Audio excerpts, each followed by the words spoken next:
Special. ఇప్పుడు మనస్ఫూర్తిగా నవ్వినావు రామా. అవునా అన్నయ్య, అమిత్ అన్న ఇప్పుడు మనస్ఫూర్తిగా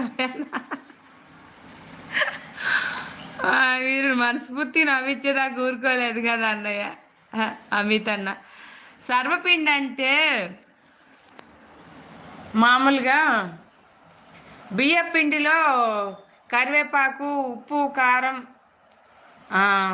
పచ్చెనగపప్పు, వేరుశెనగపప్పు, వేపిన వేరుశెనగపప్పు, కొత్తిమీర, చిటికెడు నూనె వేసి బాగా మనము ఈ చెక్కలు చేసుకుంటాం చూడత్తమ్మా, అలా కలుపుకొని పిండి బాండీకి నూనె రాసుకొని బాండీ మొత్తం పల్చగా ఒత్తాలి. బాండీ వెడల్పు మొత్తం చుట్టూ పల్చగా ఒత్తి దాన్ని పొయ్యి మీద పెట్టుకొని చుట్టూ కాల్చుకోవాలి ఎర్రగా.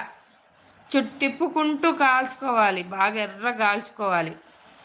కొంచెం నూనె వేసుకుంటూ కాల్చుకుంటే అది అది సర్వపిండి అంటారు. టేస్ట్ మాత్రం సూపర్గా ఉంటుంది అత్తమ్మ, చాలా బాగుంటుంది టేస్ట్.